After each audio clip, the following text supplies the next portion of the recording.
sea que tú tienes ganancias en todos los sentidos si tú haces un acuerdo con el fondo, porque ¿qué es lo que están diciendo los empresarios? Tengamos el acuerdo, hagamos el acuerdo. ¿Qué es lo que está diciendo la población?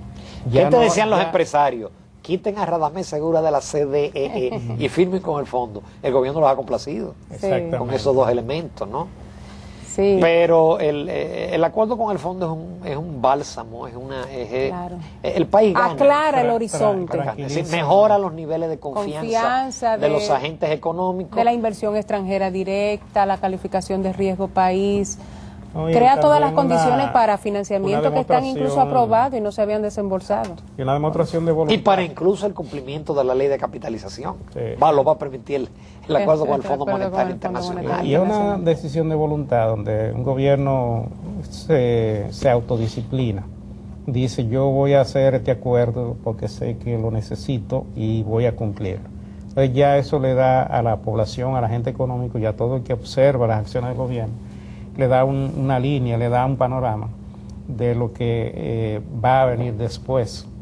Le quita incertidumbre al ambiente económico, que es lo que la gente anda buscando. Y si en la primera etapa, que fue la más difícil, en el año 2004, el gobierno pudo cumplir con todas las metas cuantitativas y las metas indicativas, y eran más estrictas en ese momento, y la economía venía de un desbarajuste, y el gobierno cumplió de manera exitosa durante 7 revisiones. Ahora habrán metas cuantitativas e indicativas, pero obviamente también van a poder ser cumplidas sin ningún tipo de dificultad. Ahí cae también la parte eléctrica. Que es un tema es decir, vital. Que es un tema fiscal, es un tema de sostenibilidad fiscal. Financiera. El acuerdo va a tener un gran componente de la parte eléctrica. Y entonces ahí entraría el BID y el Banco Mundial. Los recursos para la electricidad, pero por supuesto, hay cosas que cumplir. Hay que mejorar los cobros. Los cobros, hay que mejorar el llamado CRI. ¿No? Sí. Es decir, el país se beneficia. Sí. Nosotros, gracias al acuerdo con el fondo, tuvimos una reforma financiera que ha demostrado ser exitosa. Nuestro sector financiero ha sobrevivido, sorteó, mantiene números excelentes. Tenemos una reforma de la administración fiscal que falta por cumplir y por desarrollarla, pero ahí está el marco. Claro. Entonces, todos esos son frutos, resultados del acuerdo con el Fondo Monetario.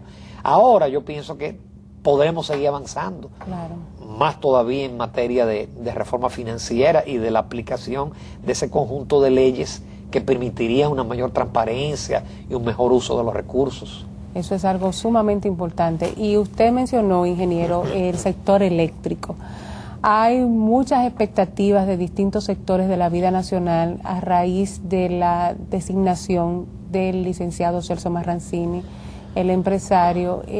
La gente piensa, bueno, si ahora no es, entonces mire, cerremos este caso. Pero yo pienso que sí, que hay, si le dan la voluntad política, o sea, si le dan el apoyo político, el apoyo financiero, y se acometen las medidas estructurales y de corrección de fondos de ese sector, podemos dar un salto importante. O sea, que yo siempre me negué a pensar cuando designaron a Celso que se trataba de una balaguerada.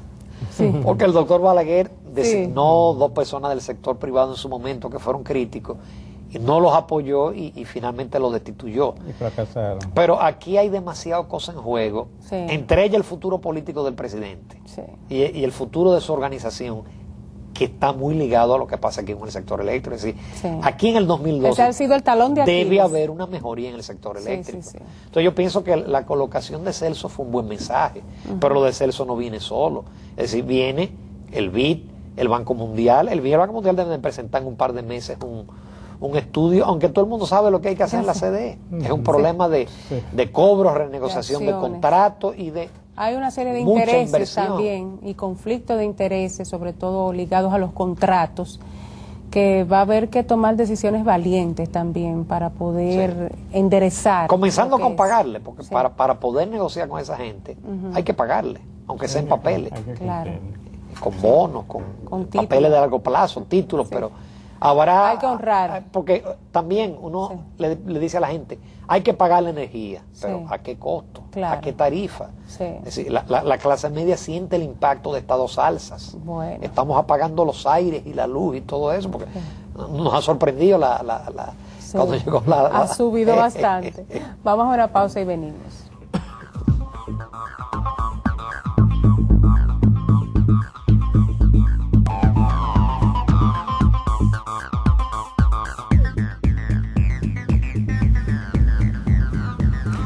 Ingeniero, ¿usted cree que con este panorama que se está desarrollando ahora aquí en la economía dominicana, especialmente lo relativo al acuerdo con el fondo y las medidas adicionales que está tomando el gobierno, el tema fundamental de la economía dominicana, que es el tema fiscal, se vaya a resolver o haya algún tipo de acciones adicionales que tomar en materia de endeudamiento, en materia de ingreso, en materia de gasto? ¿Cómo usted ve eso? Bueno, parece que el acuerdo no contempla una reforma tributaria, sino tapar la brecha con endeudamiento. Ahora, se supone que en la medida que la economía se recupere y la economía mundial se recupere, volverán a aumentar las recaudaciones.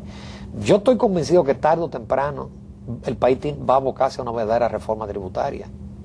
Eso yo sé que es una mala palabra decirlo. Ojalá que sea una fiscal y no una tributaria. Porque no es cierto que con un 13 o un 14% de recaudaciones en términos del PIB, un gobierno puede funcionar. Y realmente andamos por esos niveles. En algún punto llegamos a 18, pero de nuevo cayó. Claro, ahí viene el tema de la calidad del gasto. Con un 30% de los ingresos ya comprometidos en el pago del servicio de la deuda. Sí. Exacto. Y con tendencia a seguir aumentando. Que eso no es ilimitado, eso no es infinito. O sea, algún momento hay que poner algún tope o ver la manera, porque no es endeudarnos, sino si vamos a tener la capacidad de pago para poder honrar ese compromiso. Que no es en compromiso. términos del PIB, sino de las exportaciones, de los ingresos del gobierno.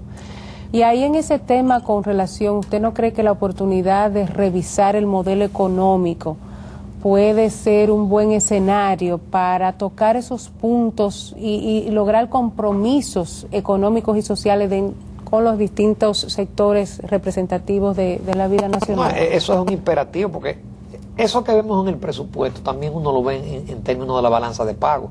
Uno reconoce, bueno, en este semestre se cayó turismo, se cayó zona franca, se cayó remesa, todo por efecto de la crisis global. Pero sin embargo, cuando uno toma las exportaciones nuestras, hace años que la pendiente es negativa. Es decir, año tras año va disminuyendo. Entonces, parece que hay un problema de competitividad. Hay un problema estructural. Entonces, ¿hasta dónde la cuenta de capitales nos va a seguir cerrando la brecha sin que ello implique mayor endeudamiento? Entonces, el país tiene que mejorar su capacidad exportadora. Entonces, ahí caemos en el tema de la competitividad, en el tema del sector eléctrico. Sí, porque ese es el primer costo. Es el principal lastre. Sí. Porque lo otro son leyes. Yo escuché el programa de ustedes ayer con el debate con Costa Rica y Centroamérica, que en definitiva ellos tienen esquemas de incentivos mayores que los nuestros. Entonces, nosotros tenemos que igualarnos a ellos. Definitivamente. Claro. Si somos socios, los mismos esquemas que ellos tienen, lo debemos tener nosotros. Exactamente. Es decir, esa parte tiene solución. Y hemos visto quizás lo relativamente exitoso que ha sido lo de Proindustria, con los reglamentos y la parte del ITEVIS. Y ojalá continúe así con los cambios que se han producido. Pero hay otras cosas que son estructurales, que es como el problema energético. Es decir, a los costos de la tarifa nuestra y debiendo un industrial invertir en plantas alternativas, eso es insostenible. Dispara los costos. Porque usted no tiene que esa situación se da en Centroamérica. Claro, Centroamérica tiene un componente de hidroeléctrica y tiene una serie de arreglos en su planta, pero como quiera no podemos competir. Pero aquí también hay un problema, ingeniero, que quisiera saber su opinión, y es que hay algunos temas neurálgicos, como es el eléctrico. Sacamos una muy buena ley que fomenta la energía renovable, donde pueden venir inversiones. Yo tengo conocimiento de España, de otros países, para buscar alternativas.